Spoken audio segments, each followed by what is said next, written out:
من آرامم. شب و روزتون بخیر باشه. هر ساعتی از روز که این پادکست رو دارین گوش میدین، امیدوارم که اوضاع بر وفق مرادتون بشه و ایام هم بکام. امروز هوا ابریه و داره بارون هم میاد و فکر کنم صدای بارون و قطرات چکچکش رو توی ضبط احتمالا خواهیم داشت. این از این. دومی پادکست 3 لایه داره. 3 لایه است. و وقتی از یک لایه به لایه بعدی میرم، امیدوارم که این انسجام و دلیل اینکه چرا این لایه بعد از لایه قبلی اومده رو بتونیم متوجه باشیم. به خاطر اینکه خیلی مهمه، یعنی تا لایه قبلی رو متوجه نباشیم، لایه بعدی رو نمیتونیم پیوند بدیم و دلیلش رو کشف بکنیم. و این هم خب حالا یه مقدمه‌ای که احتمالا نیازی نبود که بگم، ولی باید میگفتم. با من همراه باشین.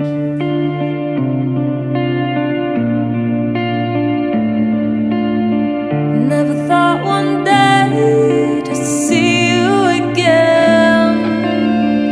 How long has been since we first met? Our those tries memories now give way. There's used to be smile instead of those wrinkles on your face. After all these years, is that you said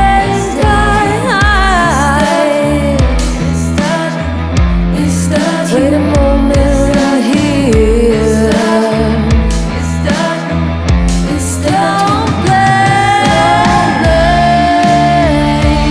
Don't blame me, 'cause I already know that you won't be mine.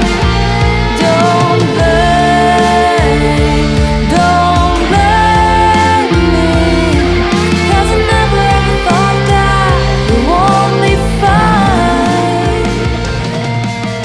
دارم این روزا به فضاهای مجازی، حالا توییتر، اینستاگرام، همون ایکس سابق البته، فکر میکنم. یه حسی که من در مورد اینستاگرام دارم خیلی باحاله، به خاطر اینکه من یک سیکل تکرار شونده رفتارم نسبت به اینستاگرام پیدا میکنه. یه مدتی اکانتم رو فعال میکنم و بعد از این مدتی که دیگه اون لیوانه که زیر شیر آب قرار گرفته و پر آب میشه و بعدش دیگه شیر رو میبندی، اکانتم رو دی اکتیو میکنم. این حس زمانی برای من به حالت لبریز در میاد که من فکر کنم واقعا محتوای ارزشمندی، حالا نه ارزشمند، محتوای جالبی رو من از اینستاگرام نمیگیرم. تأثیری که اینستاگرام روی من میذاره هم بعضا ضرر داره برام بیشتر تا منفعت. و خب یه بحث دیگه هم اینه که واقعا دیتایی که به مغز من میرسونه بیش از اندازه ظرفیت مغز من و اون 0 و 1 های مغز من واقعا یه جای دیگه ارور میده. این میشه که من دی اکتیو میکنم. حالا این تکرار باعث شد که من روی این رفتار فکر بکنم. خب یکی از مهمترین دلایلی که من برای لبریز شدن به ذهنم رسید که چرا من این حالت رو تجربه میکنم اینه که من فکر میکنم اینستاگرام قدرت فکر کردن مستقل رو از افراد میگیره. انگار اونها رو افلیج میکنه در پاسخ دادن، در فکر کردن، ساختن، تولید کردن. یه جورایی یه الگوریتم یک سری از الگوها رو تلقیح میکنه به افراد. درست مثل وقتی که سوال و پاسخ همزمان به فرد داده میشه تا هر دوتا رو از بر بکنه و بعدش هم اونها رو بالا بیاره روی کاغذ. و خب حالا این موضوع هست، ولی یه داستان دیگه هم وجود داره که چطور به هر چیزی نگاه میکنیم. به قول اندیشمند بزرگوارمون آقای شوپنهاور، واقعا جهان به مثابه تصور و اراده است. یعنی اون جوری که من اطرافیانم رو و جهان پیرامونم رو متصور میشم، میبینم، قضاوت میکنم، نظر میدم و تحلیل میکنم، جهان همون جوری برای من اتفاق میفته و رخ میده.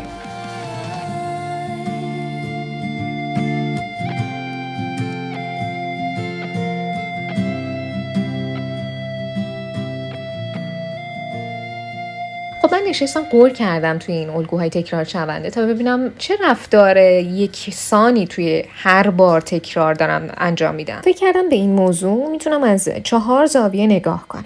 اول از دید من ناظر، یعنی منی که در برخورد نخست و بیواسطه با یک موضوع مواجه میشم و واکنش نشون میدم در برابرش. یه مثالی میزنم خارج از مثال اینستاگرام ولی خیلی مرتبط. مثلا من توی یه موقعیت قرار میگیرم که از من پرسیده میشه آرام نظرت در مورد رفتار دوستت توی مهمونی دیشب چیه؟ خب من اگه شخصیت، لحن یا زمان یا موقعیتی که اون فرد از من این سوالو میپرسه رو در نظر نگیرم، به این فرض میرسم که من در مواجهه نخست و بیواسطه با اون سوال قرار گرفتم و اینطور به نظر میرسه که اون آدم دنبال نظر واقعی منه. خب من میتونم واکنش متفاوتی نشون بدم دیگه. میتونم رفتار دوستم رو تایید بکنم، میتونم تکذیب کنم، میتونم نهی کنم یا مستقیم پاسخ ندم، میتونم تحلیلش کنم، استنتاج بیارم، استدلال بیارم، بستش بدم و غیره. خب همه اینها میتونه بسته به مواردی جهت پیدا بکنه. یعنی خطاهای شناختی از جمله مغالطه ها میتونه در نوع پاسخ من تأثیر بذاره. خیلی خوب. دوم، زمانی که من موضوع رو از زبان فرد دیگری میشنوم یا از چاشنی سلیقه فرد دیگری مشاهده میکنم یا میشنوم.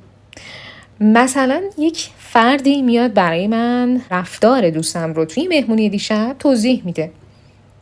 میگه بله دوست شما اینجوری رفتار کرده، من اونجا شاهد بودم، این اتفاقات افتاده، این نوع رفتار رو شکل گرفته و این نوع پیامدهایی داشته. خب یعنی من مواجهم با چنین پدیده‌ای با واسطه اتفاق افتاده. حالا اینکه من رفتار دوستم رو از چشم یک ناظر دارم میشنوم و درک میکنم، این خودش میتونه علاوه بر اینکه خطای شناختی من رو چند برابر بکنه، میتونه جهت هم بده به نوع فکر کردن من.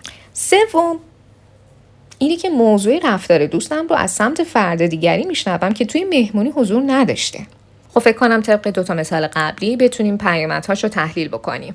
مورد آخر، زاویه آخر اینه که من موضوع رو از زبان خود دوستم بشنوم. خب پیامدهایی هم که این زاویه داره طبیعتاً میتونه خیلی متفاوت تر از اون چیزی باشه که من از دیگری یا دیگران شنیدم یا حتی متفاوت تر از اون چیزی باشه که من توی مهمونی خودم دیدم و شنیدم.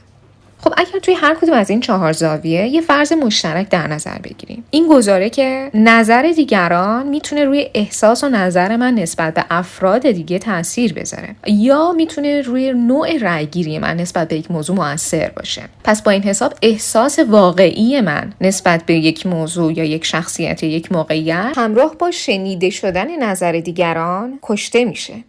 پس اونچه که دید من رو نسبت به یک واقعه میتونه تغییر بده، احتمالاً اون واسطه یا واسطه هایی هستن که ما بین من و واقعه قرار گرفتن و اون واسطه ها میتونن هم تجربه نوع نگاه من به واقعه رو تغییر بدن و هم میتونن واقعه رو جور دیگری به ابزارهای شناختی من برسونن.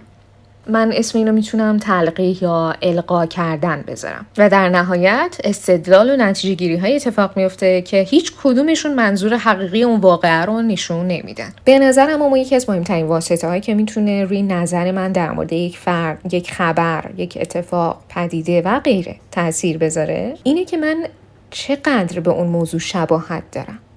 از این جهت که چقدر امکان تجربه مواجهه یا انجام اون عمل رو داشتم. اینکه من عملی به ظاهر نادرست رو انجام بدم آیا تأثیری توی سوگیری من در مورد فردی که همون عمل رو انجام داده داره و اگر انجام نداده باشم چطور؟ مثلا اگه از من بپرسن نظر در مورد رفتار دوست توی مهمونی دیشب چیه و من در کسری از ثانیه به این فکر کنم که درسته که رفتار دوستم توی مهمونی دیشب بی‌پروایانه بوده و خنده های بلندی سر میداده، ولی چون این عمل منو یاد خودم میندازه، یعنی من هم توی موقعیتی بودم که اینطور رفتار میکردم، پس قاطعانه نظر منفی در موردش نمیتونم بدم چون تجربه انجام اون عمل درستی عمل رو توجیه میکنه. پس با دوستم همزاد پنداری میکنم و رفتارش رو موجه میدونم و همینطور برای شنونده همون رو توجیه میکنم. اما اگر خلافش باشه چطور؟ یعنی من تجربه انجام اون عمل رو نداشته باشم. با این حساب سوال مهمتری شکل میگیره. چقدر از نظرات و قضاوت‌های من در مورد اتفاقی که با ابزارهای حسی تجربهش نکردم درست میتونه باشه؟